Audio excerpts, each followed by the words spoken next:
मन एव मनुष्याणाम कारण बंधन मोक्षो बंधाय विषयासक्तम निर्विषयम मुक्ते स्मितम।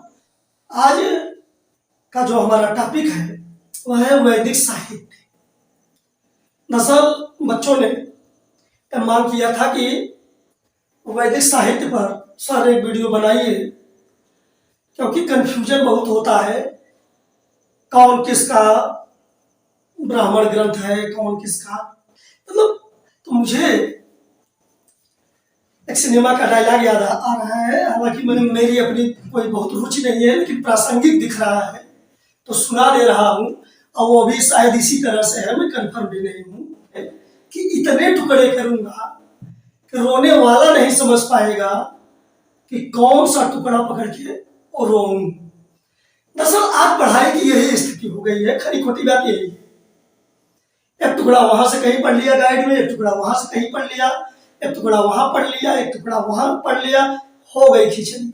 अब असेंबलिंग कर रहे हैं कि किसी तरह से असेंबलिंग कर दे और कोई बॉडी तैयार हो जाए और बात समझ में आ जाए, और हो ही नहीं रहा है, क्योंकि पूरी जानकारी कहीं कुछ है नहीं, लिंक बन ही नहीं पा रहा है। चलिए आज हम यही कोशिश करेंगे कि इसकी पूरी बॉडी आपको समझा दें। बॉडी, पार्ट्स ऑफ बॉडी आप समझ लेंगे, फिर एक एक पार्ट के बारे में अध्ययन, वो तो विस्तृत अध्ययन बन जाता है। अगर आपकी रुचि होगी तो मैं उस पर भी वीडियोस दे दूंगा, इनमें मेरी बहुत अधिक रुचि है। चलिए पहले हम अब शुरू करते हैं वैदिक साहित्य। वैदिक साहित्य शुरू करें कि इसके पहले हम यही समझ लें कि यह वैदिक शब्द कहां से आया, वेद शब्द कहां से आया। ठीक, देखिए दरअसल संस्कृत का एक धातु है विद, जिसका अर्थ होता है जानना। इसी विद धातु से, ध्यान देना, संज्ञा बना है वेद। वेद का मतलब होता है इसी जानना का, आप समझ लीजिए क्या, उसकी संज्ञा ज्ञान। ज्ञान यानी वेद का अर्थ होता है ज्ञान, विद का अर्थ होता है जानना। कुछ समझा रहा हूं बात को।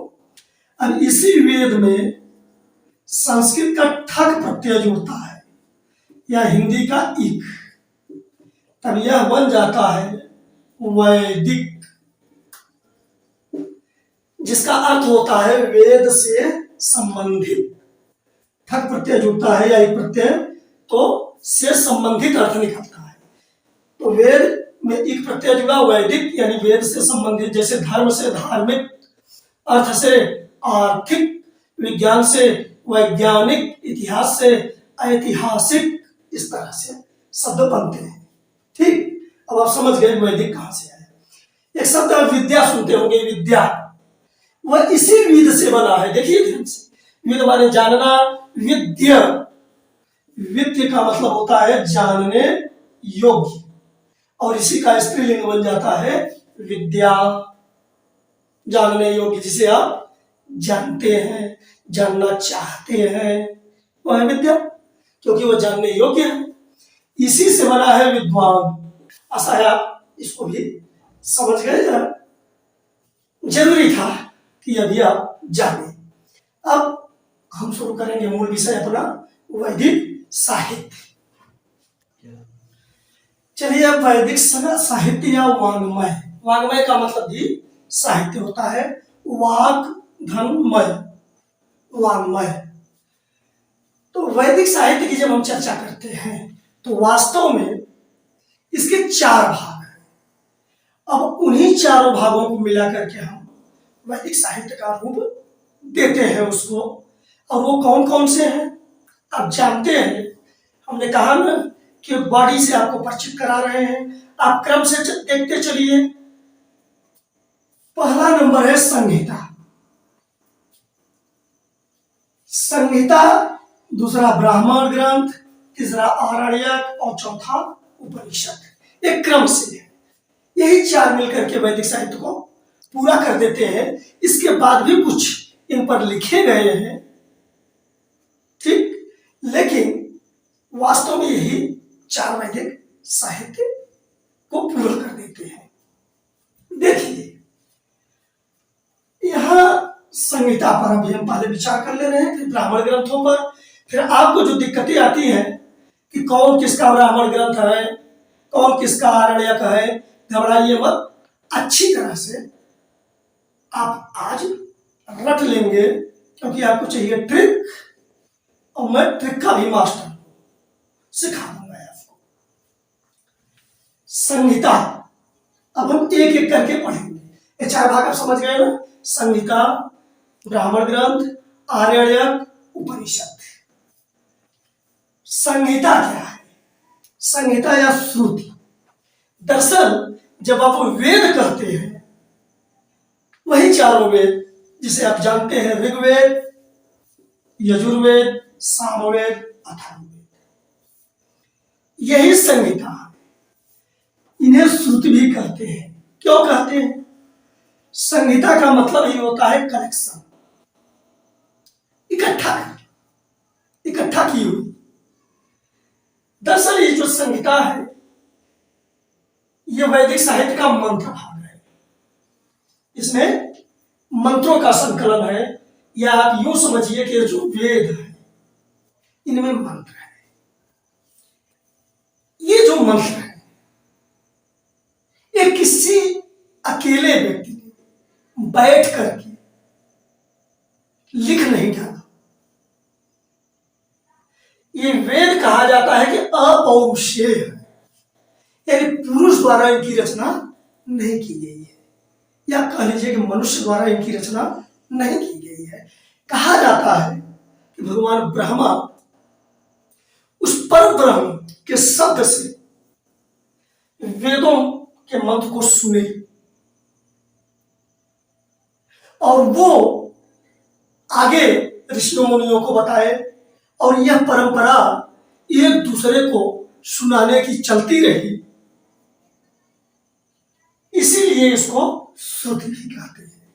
श्रुति का मतलब सुनना, माने ऋषियों ने सुन करके इसे जाना। कई महर्षि हुए जो वेदों का विभाग किए। जैसे शुरू में कहा जाता है कि ब्रह्मा, भगवान ब्रह्मा, फिर प्रजापति, फिर शुक्राचार्य जिसे राक्षसों का देवता कहा जाता था, फिर बृहस्पति।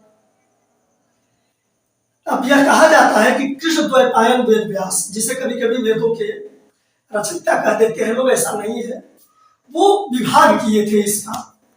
वेद ये संकलन है। एक काफी समय तक ऋषियों महर्षियों द्वारा इन मंत्रों की रचना की गई, कही गई, सुनी गई, उन्हीं को संकलित किया गया। यही संकलन 4 संकलन बने हैं। अब ध्यान देना कि ये 4 विभाजन, पहले ये सब एक में थे, लेकिन 4 विभाजन किया कृष्ण द्वैपायन वेद व्यास ने। इसलिए कहा जाता है कि वेद व्यास वेदों के संकलन करता है। वेद व्यास का जो भी लोग इसका विभाग किए, बहुत सारे लोग थे, जिनमें से कुछ प्रमुख लोगों का नाम हमने बताया, वे सब वेद व्यास कहे जाते हैं। इसीलिए ये जो वेद व्यास थे, इनको भी कृष्ण द्वैपायन वेद व्यास, इनको भी वेद व्यास कहा गया। विभाग करने वालों को, वेद का विभाग करने वालों को वेद व्यास उपाधि दी जाती थी। तो इस प्रकार संहिता का अर्थ या श्रुति का अर्थ आप समझ गए। ठीक, यह मंत्र भाग है, यह सबसे प्राचीन है। इसमें जिस संस्कृत का प्रयोग किया गया है वो वैदिक संस्कृत है। हालांकि आगे भी जो और आप देखेंगे सब में वैदिक संस्कृत का ही प्रयोग किया गया रहेगा। यह विश्व की सबसे प्राचीन भाषा मानी जाती है, और यह मंत्र भाग जो है, यह वेद, यह सबसे प्राचीन माना जाता है। पूरे विश्व की सबसे प्राचीन रचना। अवस्था से इसकी समानता, जो ईरानियों का पवित्र ग्रंथ है उससे इसकी समानता की जाती है। काफी समान लक्षण दिखाई देते हैं। तो इस तरह से आप संहिता के बारे में समझ गए, चारों वेदों के बारे में। यहां हम एक एक वेद लेकर के अभी चर्चा नहीं कर पाएंगे, मैं केवल आपको परिचित करा रहा हूं। अब चलते हैं ब्राह्मण ग्रंथ। ये मंत्र भाग जटिल थे। दरअसल वेदों में जो मंत्र भाग है ये विभिन्न देवताओं से संबंधित मंत्र और विभिन्न यज्ञों से संबंधित मंत्र है। अब ये कठिन थे, तो महर्षियों ने उसकी व्याख्या गद्य में की, सरल बनाने के लिए, ताकि लोग समझ सकें उसको। जो यज्ञ और कर्मकांड से संबंधित मंत्र थे उनको गद्य में लिखा थे। ब्राह्मण ग्रंथ गद्य में लिखे गए। अब आप ध्यान देना, इन्हीं संहिताओं पर ही कार्य हो रहा है, अभी आगे इन्हीं पर कार्य होगा, तब जाकर के सब मिलकर वैदिक साहित्य बने। अभी ब्राह्मण ग्रंथ गद्य में लिखे गए हैं। यज्ञ और कर्मकांड की इसमें व्याख्या की गई है, इसमें मंत्रों पर भाष्य भी लिखा गया है। ठीक, यह वैदिक साहित्य का दूसरा भाग है, ब्राह्मण ग्रंथ। अब हमने क्या कहा कि ये ब्राह्मण ग्रंथ इसी पर लिखे गए हैं। परीक्षा में जब आपसे पूछता है ना कि यह ब्राह्मण ग्रंथ किससे संबंधित है या फला वेद से संबंधित कौन सा ब्राह्मण ग्रंथ है, तो इस बात को आप समझते रहिए कि संहिताओं को में जो मंत्र थे यज्ञ और कर्मकांड से संबंधित, उन्हीं को समझाने के लिए ब्राह्मण ग्रंथ लिखे गए गद्य में। यज्ञ और कर्मकांड की व्याख्या करने के लिए, तो उससे संबंधित हो गए ये। तो 4 वेद हैं, यानी 4 संहिताएं हैं, तो उनसे संबंधित जो ब्राह्मण ग्रंथ लिखे जाएंगे वो उनसे संबंधित माने जाएंगे, उस वेद से संबंधित माने जाएंगे। सीधी सी बात है। अब कौन ब्राह्मण ग्रंथ किससे संबंधित है उसको हम समझते हैं और ट्रिक से आपको रटाएंगे। चलिए अब देखिए, वेदों से संबंधित ब्राह्मण ग्रंथ देखते हैं कि कौन सा ब्राह्मण ग्रंथ किस वेद पर या संहिता पर लिखा गया है। ठीक, यानी संहिता के मंत्रों को समझाने के लिए, व्याख्यायित करने के लिए लिखा गया है। तो ऋग्वेद पर जो लिखा गया है वे 2 हैं, ऐतरेय ब्राह्मण और कौशिकी ब्राह्मण।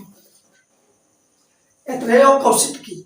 अब आप कहते हैं रटने में दिक्कत होती है क्योंकि अभी और सारे हैं, कोई बात नहीं, आप एक ट्रिक दे रहा हूं सामान्य सा, कभी नहीं भूलेंगे।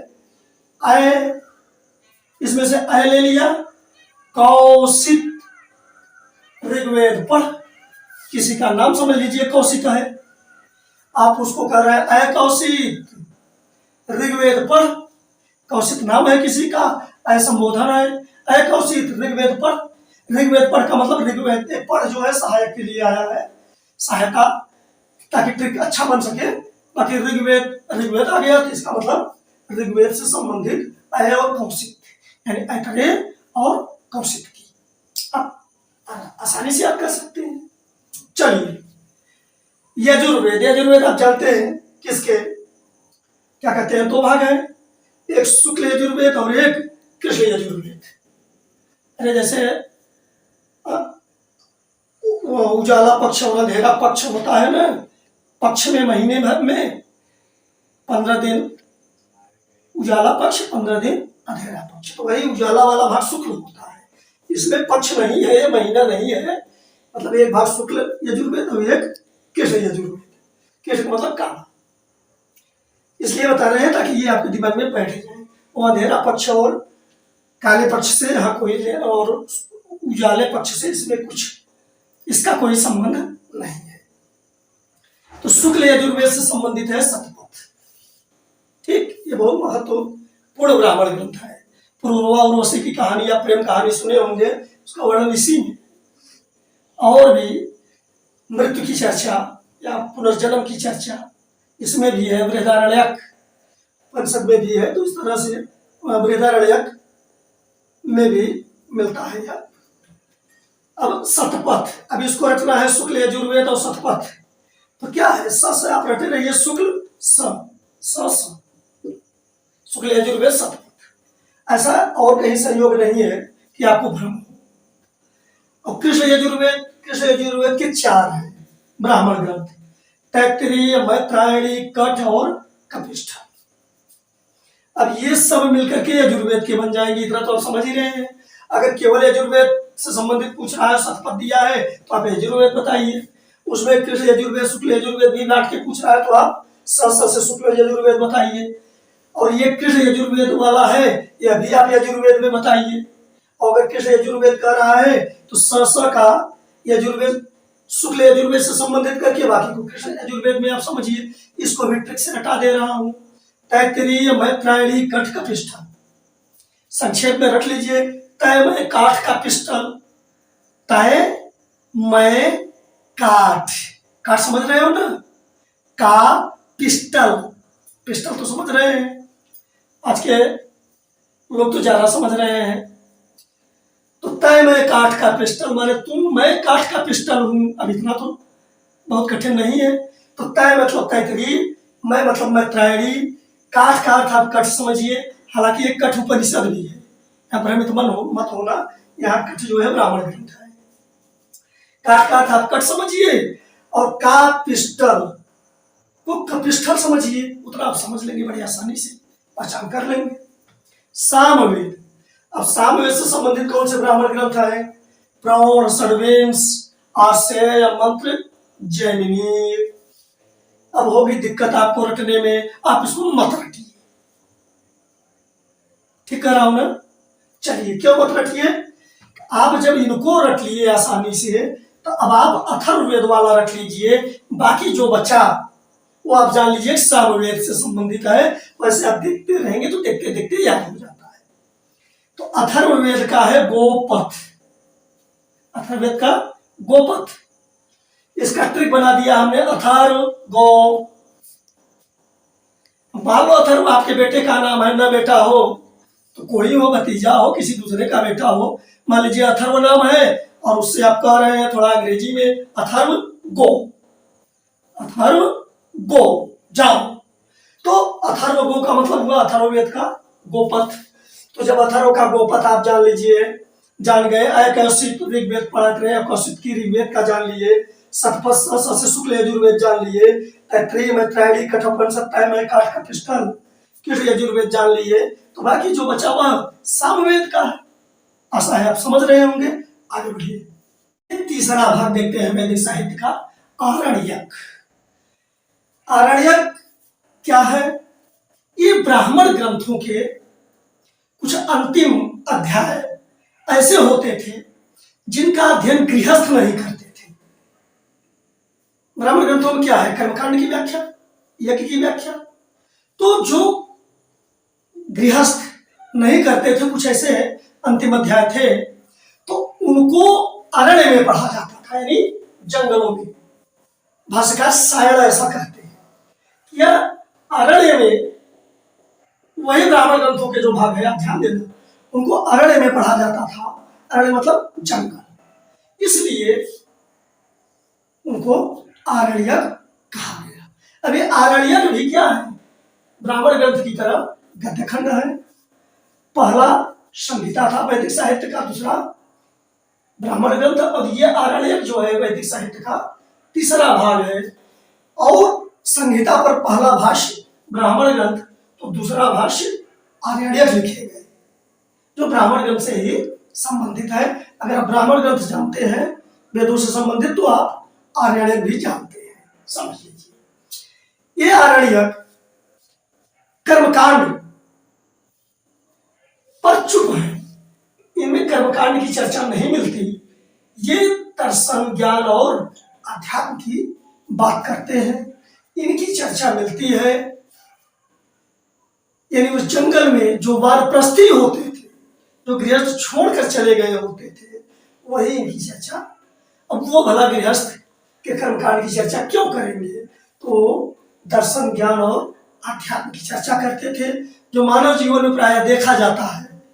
एक समय आता है जब आदमी भौतिकता से, भौतिक उपलब्धियों से निराश सा होने लगता है, तो वह शांति चाहता है, तब वहीं से दर्शन, ज्ञान और आध्यात्म शुरू हो जाता है। अब हम देखेंगे कि अरण्यक और जो वेद है, किस वेद से संबंधित कौन से अरण्यक लिखे गए। अरे वही संहिता, संहिता पर ब्राह्मण ग्रंथ लिखे गए, ब्राह्मण ग्रंथों के ही अंतिम भाग जिनका हमने बताया कि जिनका अध्ययन जंगलों में किया जाता था वही तो है। तो जो ब्राह्मण ग्रंथ नाम है लगभग वही इनके भी नाम पड़ेंगे। तो ऋग्वेद से संबंधित कौशिक ऋग्वेद पढ़, यानी ऐतरेय और कौशिक की थे ना ब्राह्मण ग्रंथ, तो वही अरण्य ग्रंथ भी होंगे। यहाँ ध्यान देना कौशिकी को संखायन भी कहते हैं। यह संखायन वहां हम नहीं बताए थे, भूल गए थे। ब्राह्मण ग्रंथ में भी संखायन कहा जाएगा कौशिकी का दूसरा नाम। यजुर्वेद, यजुर्वेद में शुक्ल यजुर्वेद से संबंधित बृहदारण्यक। यह ध्यान देना है आपको, ब्राह्मण ग्रंथ जो था इसका वह शतपथ था, लेकिन यहाँ बृहदारण्यक। कृष्ण यजुर्वेद में पढ़े हैं न, तैमय काठ का पिस्टल, तैतरीय में त्रायणी। तो जो ब्राह्मण ग्रंथ थे उसमें यही दो जो है आरण्यक है। सामवेद में तावलकर जो जैमिनी उसमें पढ़े थे, जैमिनी उपनिषद उसी पर है, तो उसी का नाम यह भी है तावलकर। और एक छांदोग्य जो बाद में छांदोग्य उपनिषद अभी बन जाएगा। 10 उपनिषदों की नींव आरण्यक से ही पड़ती है। उपनिषदों का विकास आरण्यक से ही शुरू हो जाता है। और फिर अथर्ववेद, अथर्ववेद से संबंधित कोई भी आरण्यक ग्रंथ नहीं मिलता। आगे बढ़ेंगे। हाँ, अब हम चलिए चौथे भाग पर चर्चा करते हैं, उपनिषद। यानी यह वैदिक साहित्य का चौथा या अंतिम भाग है, इसीलिए इसे वेदांत भी कहते हैं। ठीक, उपनिषदों को वेदांत कहा जाता है। उपनिषद का दशा अर्थ होता है उपधन निषद। देखिए, आर्यण्यक से ही इनका विकास शुरू होता है। उपनिषद ग्रंथों का आर्यण्यक से ही उपनिषद ग्रंथों का विकास शुरू होता है। ब्राह्मण ग्रंथों तक कर्मकांड की व्याख्या की, यज्ञों की। आरण्यक में हमने समझाया कि किस तरह से अब उसमें दर्शन और अध्यात्म आने लगा, और उपनिषद पूरी तरह से उसकी चरम सीमा पर पहुंच गया, अध्यात्म और दर्शन की। उपनिषद शब्द उप और निषद से बना है। उप का मतलब होता है समीप, उपसर्ग है यह। उप का मतलब समीप, निषद माने बैठना। दर्शन गुरुकुलों में शिष्य गुरु के पास जाकर बैठकर शिक्षा ग्रहण करता था, तो उसी से उपनिषद शब्द आया है। गुरु उपदेश देता था और शिष्य जीवन दर्शन से संबंधित प्रश्नों को करता था, अध्यात्म से संबंधित प्रश्नों को पूछता था। इसी तरह का जो दोनों में प्रश्नोत्तरी चला है, उसी का संकलन है उपनिषद। यह श्लोक में है, अध्ययन देना छंद में। जबकि इसके पहले जो बात किया हमने ब्राह्मण ग्रंथ और आरण्यक, ये गद्य खंड थे। अब देखिए, अब चूंकि गुरु के द्वारा सुन करके ज्ञान प्राप्त करते थे शिष्य, इसलिए इसे श्रुति धर्म ग्रंथ भी कहते हैं। हालांकि यह वेदों को भी कहते हैं श्रुति, वहां भी बताए थे। अब यह धर्म ग्रंथ पूरी तरह से दर्शन, अध्यात्म और मोक्ष की चर्चा से भरा पड़ा है। पूरा जीवन दर्शन है। दर्शन है क्या कि जब ऐसा समझा जाता है कि शुरू में आर्य संस्कृत का विकास हो रहा था, तो उस समय जो कर्मकांड वगैरह की व्यवस्था थी, उधर संहिता थी, फिर उनके मंत्र थे, फिर और जो है कर्मकांडों की व्याख्या की गई ब्राह्मण ग्रंथों में। किस भौतिक संस्कृत बात से उबन आ जाता है आदमी को, किसी भी व्यवस्था से उबन आ जाता है। शुरू में तो व्यवस्थाएं अच्छी लगती है, लेकिन फिर वही जो मानवीय विकार है, दोष है, जो जीवन के संघर्ष है, सब जग उठते हैं और फिर मनुष्य शांति की खोज में लग जाता है। और तब वही जो शुरू होता है अध्यात्म। जब भौतिकता से उबन होती है तो अध्यात्म की शुरुआत हो जाती है। तो ऐसा माना जाता है तब तक आर्य संस्कृत काफी प्रौढ़ हो रही होगी। तो उस समय अब कर्मकांड को बिल्कुल छोड़ दिया उपनिषद ने, दर्शन और अध्यात्म और मोक्ष की चर्चा होने लगी। शंकराचार्य जो वेदांत दर्शन के प्रणेता थे, वैदिक धर्म का पुनरुद्धार करने वाले, वे उपनिषद को ही आधार बनाए थे। और कर्मकांड को वे मिथ्या बता रहे थे कि मोक्ष प्राप्ति में ये किसी भी तरह से सहयोगी नहीं हो सकते। मोक्ष प्राप्ति के लिए उन्होंने कहा कि ज्ञान जरूरी है, जो ज्ञान की चर्चा है। और वास्तव में उपनिषद अद्वितीय जीवन दर्शन की जो गहराई देखने को मिलती है उसमें। फिर बाद में वह श्रीमद् भागवत गीता में भगवान कृष्ण के द्वारा जो बताया गया है उसमें ही देखने को मिलता है। जैसे उपनिषद, अब बहुत ज्यादा तो इस पर नहीं बोलेंगे क्योंकि समय इतना नहीं है। उपनिषद, अब जैसे एक श्लोक बोल दे रहा हूं कि मन एव मनुष्याणाम कारण बंधन मोक्षो, मन ही मनुष्य के इस माया विकार में बंधन का और मोक्ष का, दोनों का, चाहे बंधन में फंस जाए और चाहे मुक्ति प्राप्त कर ले, दोनों का कारण मन ही होता है। और मन दो प्रकार का है। बंधाय विषयासक्तम, जो विषयों में लगा मन है वह बंधन देता है, यानी माया के बंधन में बांध देता है। और निर्विषयम मुक्ते स्मितम, और जो विषयों में लगा मन नहीं है वह मोक्ष के लिए कहा जाता है। फिर आगे चलते हैं। देखिए ये उपनिषद संख्या में 108 है। मुख्य ईस केन कठ प्रश्न मुंडक मांडो की तैतरीय छांदोग्य बृहदारण्यक 117 किया है। ऋग्वेदीय उपनिषद, ऋग्वेद पर जो लिखे गए वो 10 उपनिषद हैं। यजुर्वेद पर 19, नहीं यजुर्वेद की शुक्ल यजुर्वेद पर 19, कृष्ण यजुर्वेद पर 32। ये आप ध्यान दे रहे हैं, सबसे अधिक कृष्ण यजुर्वेद पर लिखा गया है। और अगर शुक्ल यजुर्वेद का 19 भी जोड़ दें तो अकेले यजुर्वेद पर 32, 19, 51 उपनिषद लिखे गए हैं। और सामवेद पर 16 और अथर्ववेद पर 31, सबके सब प्राप्त नहीं है अपने मूल रूप में। अब देखिए हमने पार्ट्स ऑफ बॉडी बताया है आपको। अब एक एक पार्ट की व्याख्या करना अब एक वीडियो में संभव नहीं हो सकता। अगर आप पसंद करेंगे तो उस पर भी मैं वीडियो बना सकता हूँ। इनमें मेरी बहुत अधिक रुचि है। धन्यवाद।